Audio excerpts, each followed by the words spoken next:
This was the worst nightmare I've ever had. It wasn't one of those dreams that fades as soon as you open your eyes, leaving only a vague sense of unease. No. This one clung to me, its details etched into my mind like scars. I can still see it all, as if it happened yesterday. I had a dream where my 3-year-old daughter and I were standing on a dock on a lake. The sun was setting, casting a golden glow over the water, and the air was warm, almost too warm.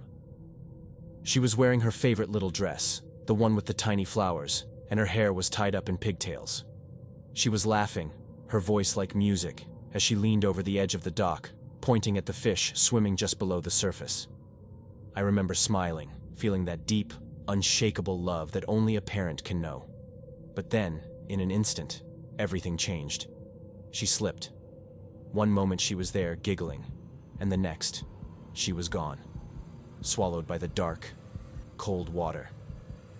I didn't think. I just moved. I dove in after her, the shock of the icy water hitting me like a punch to the chest. I swam straight down, my eyes wide open, searching for her. The water was murky, but I could see her, just barely. She was sinking, her little arms flailing, her pigtails floating around her face. She looked up at me, her eyes wide with fear, her mouth opening in a silent scream. Bubbles rose from her lips, drifting toward me like tiny fragile ghosts. I reached for her, my fingers straining, desperate to grab her, to pull her close, to save her. But she was sinking faster than I could swim. The deeper I went, the heavier the water felt, pressing down on me, slowing my movements. My lungs burned, and I knew I was running out of time. Even if I reached her, I wasn't sure I'd be able to make it back to the surface. But it didn't matter. I couldn't let her die alone. I couldn't. So I kept swimming, pushing myself harder, faster, even as my body screamed at me to stop. But no matter how hard I tried, she kept slipping away, her image growing blurrier and blurrier until she was just a shadow, and then nothing at all. I woke up gasping, my heart pounding so hard it felt like it might burst out of my chest. My sheets were soaked with sweat, and my hands were trembling. Without thinking, I threw off the covers and ran to my daughter's room. She was there, safe, sleeping peacefully in her little bed, her stuffed bunny tucked under her arm. I picked her up, holding her close, feeling the steady rise and fall of her chest against mine. I didn't let go for a long time. At the time, I was in the process of separating from my then wife, and the weight of everything, the uncertainty, the fear, the guilt, was crushing me. I didn't need a therapist to tell me what the dream meant. It was my subconscious screaming at me, reminding me of what I stood to lose, of what I was fighting for. My daughter, my world. Even now, years later, I can still see her face in that dream, her tiny hand reaching for me, the bubbles rising from her lips. It's a reminder, sharp and unrelenting, of how fragile life is, of how quickly everything can change. And it's a reminder to hold on, to fight, to never take a single moment for granted.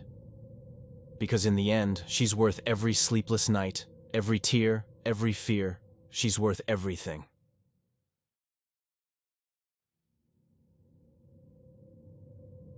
You know, sometimes dreams can feel so real that they stick with you for years, like a scar on your mind. I remember this one nightmare I had when I was a kid.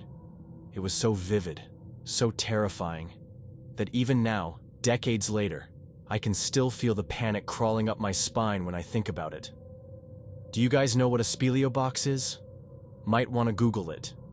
It's like this big wooden box, kind of a toy or game for kids, usually at fairs or big events. It's got an entrance and an exit, and inside, there are all these tunnels you crawl through, up, down, around corners, squeezing through tight spaces until you pop out the other end. I loved those things as a kid.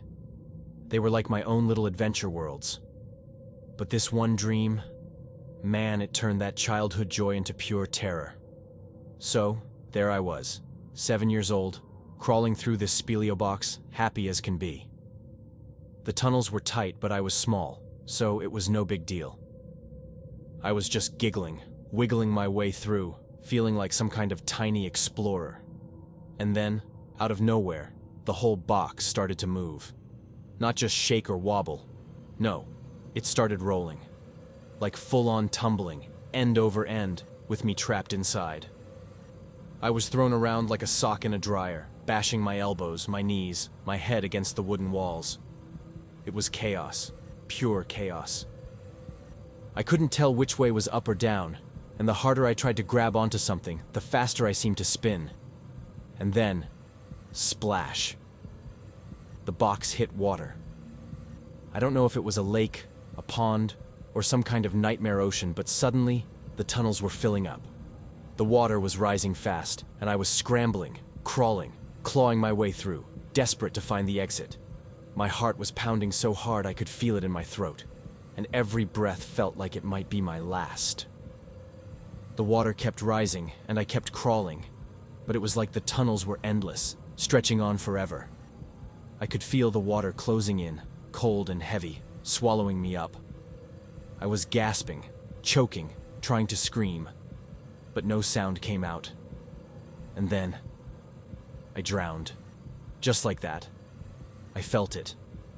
The water filled my lungs, and everything went dark. And then I woke up. But here's the thing. It wasn't one of those peaceful, oh, thank God it was just a dream kind of wake-ups.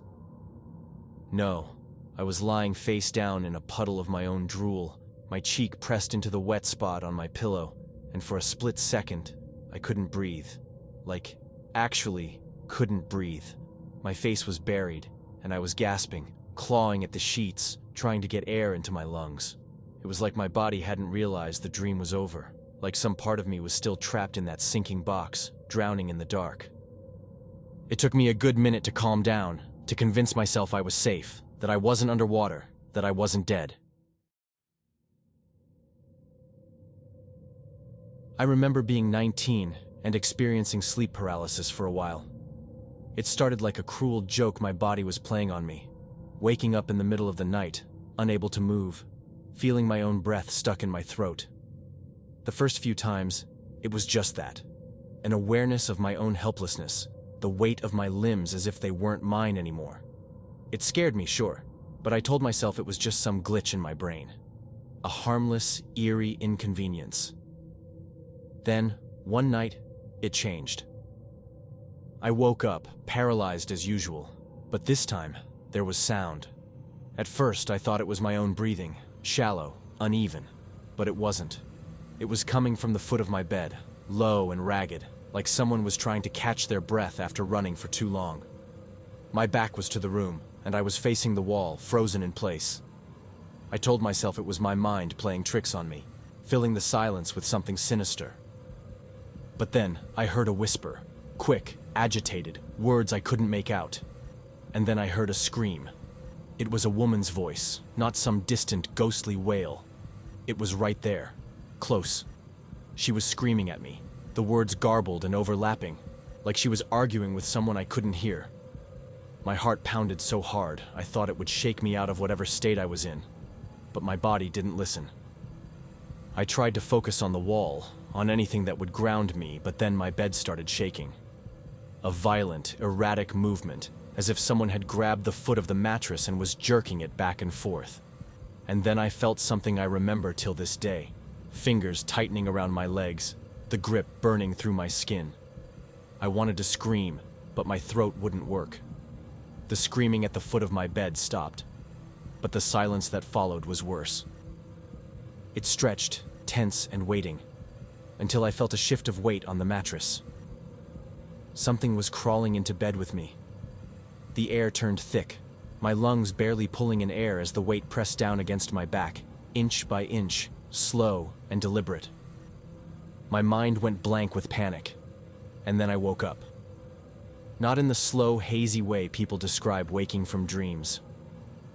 One moment I was trapped, suffocating under that thing's weight, and the next I was gasping, my body jerking so hard I nearly fell off the bed. My room was still, my sheets were damp with sweat, but nothing was out of place. My legs ached where I had felt the grip. My breath came in ragged, shuddering gasps. I didn't sleep for the rest of the night.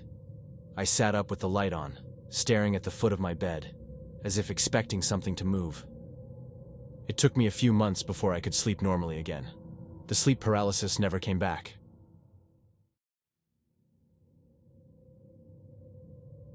I occasionally take breaks from smoking weed, sometimes for up to a month. And every time I do, especially in that first week, my dreams come alive in this crazy, vivid way. Like they feel so real, it's almost like I'm living them. Most of the time, they're harmless, just weird little adventures or random scenarios that don't make much sense. But that night, it was different. It was the first time I ever had a vivid dream that wasn't just strange. It was downright terrifying. So, there I was, asleep in my bed, everything normal, or at least as normal as it gets in dreamland. But then, out of nowhere, I felt this presence. You know that feeling when you just know something's wrong, even if you can't see it yet? Yeah, that. I looked over the edge of my bed, and that's when I saw him. Man, if you could even call him that. His skin was covered in these oozing, bubbling sores, like the worst case of smallpox you could ever imagine, but amplified by 1,000. It was grotesque, like his body was falling apart right in front of me. And his eyes, they were hollow, but somehow full of this malevolent energy, like he wasn't just looking at me, he was seeing me. He started crawling out from under my bed, moving in this jerky, unnatural way, like his limbs didn't quite work right. I was frozen, just staring, unable to move or scream or do anything. He dragged himself across the floor, leaving this trail of I don't even know what.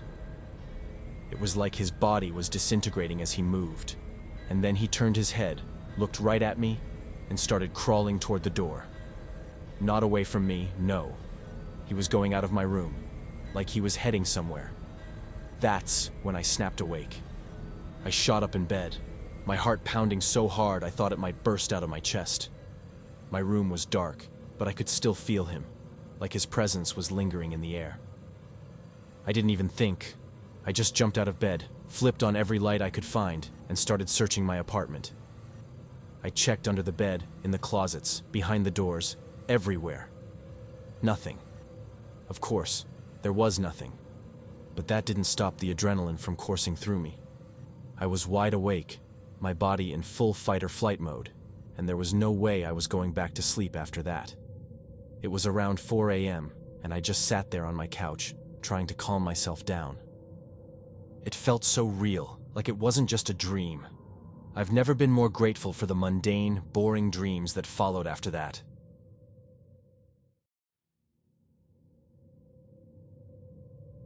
Alright, so I've had my fair share of weird dreams, but this one stuck with me. Let me set the scene for you. I was in the house I grew up in. The lights were off, and it was just me and my parents hanging out in the living room, talking about random stuff. Everything felt normal, like one of those lazy evenings where nothing really happens. But then, out of nowhere, these two girls came sprinting out of the kitchen. They had skin where their eyes should have been, just smooth, blank flesh, and they were holding knives. Big ones, like the kind you see in horror movies. I froze for a second, my brain trying to process what the hell was happening. All I had in my hand was a remote control. So, instinct kicked in, and I pointed it at them like it was some kind of magical artifact. I pressed the off button, and one of them just dropped to the floor like a puppet with its strings cut. But the other one? She didn't stop. She came at me full speed, sprinting like her life depended on it.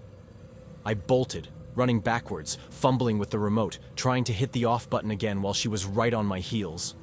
I could hear her breathing, or maybe it was my own, I don't even know. All I knew was that if I stopped, she'd catch me. She chased me up the stairs, and I swear it felt like those stairs went on forever. My legs were burning, and I kept turning around, pointing the remote at her, pressing the button over and over until finally, she collapsed.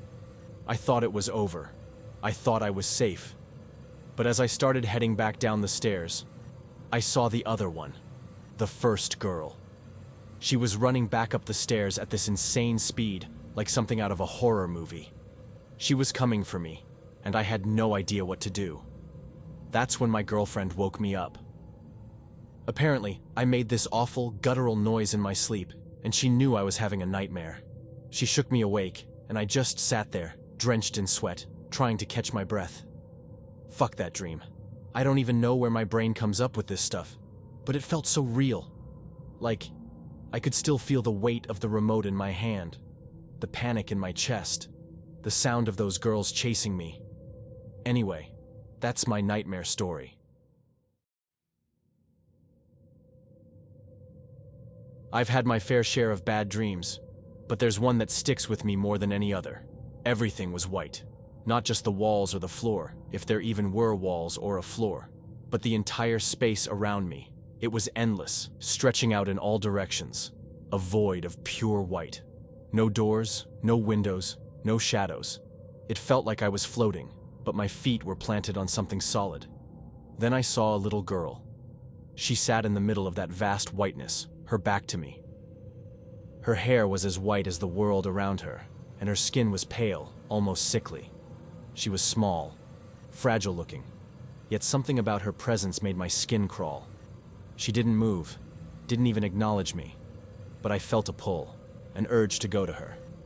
I stepped forward, my footsteps silent, just her and me in this infinite white space.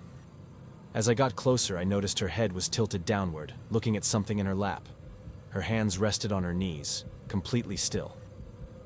I hesitated a few steps away, something deep in my gut screaming at me to turn around, but I didn't.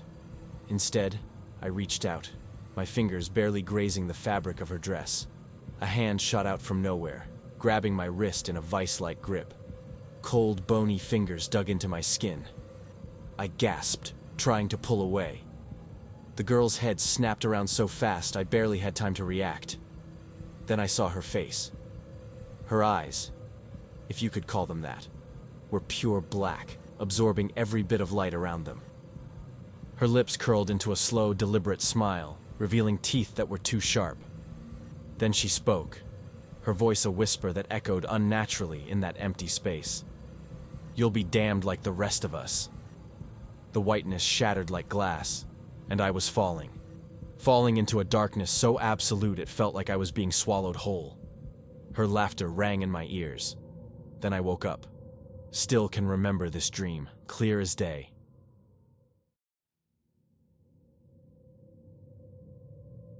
I used to have this dream all the time, a recurring nightmare that would leave me drenched in sweat, my heart pounding like a drum in the dead of night. It always began the same way. I'd find myself in this vast, endless expanse of pure white, like the kind you see in cartoons or TV shows when characters are transported to some otherworldly dimension. There was no ground, no sky, no walls, just an infinite, blinding whiteness that seemed to stretch on forever. And there, standing beside me, was my dad. He's always been the kindest, most gentle man you could ever meet, someone who'd never raise his voice, let alone do anything to scare me. But in this dream, something was off. We'd just be standing there, the two of us, in this eerie, silent void. At first, it felt almost peaceful, like we were the only two people in existence. But then, without warning, his face would twist into this look of pure, unbridled horror. His eyes would widen, his mouth would drop open, and he'd point frantically behind me, letting out this blood-curdling scream that echoed through the emptiness. My heart would instantly drop into my stomach, a cold wave of dread washing over me as I spun around, bracing myself for whatever unspeakable horror was lurking there. But there was nothing. Just the same endless white void, stretching on. And then, just as suddenly as it had started, he'd stop. The terror on his face would melt away, replaced by a warm, familiar smile. He'd laugh softly, pull me into a hug, and whisper, "I'm sorry, everything's fine." And for a moment, I'd believe him. I'd feel safe, reassured, like it was all just some silly joke. But then, like clockwork, it would happen again. 5 minutes later, the same look of horror would flash across his face. The same scream would rip through the silence, and I'd turn around to find nothing. Over and over, the cycle repeated, each time leaving me more shaken, more desperate to wake up. I'm 19 now, and haven't had this dream in years, but I'll always remember it. Luckily, my dad never did that in real life.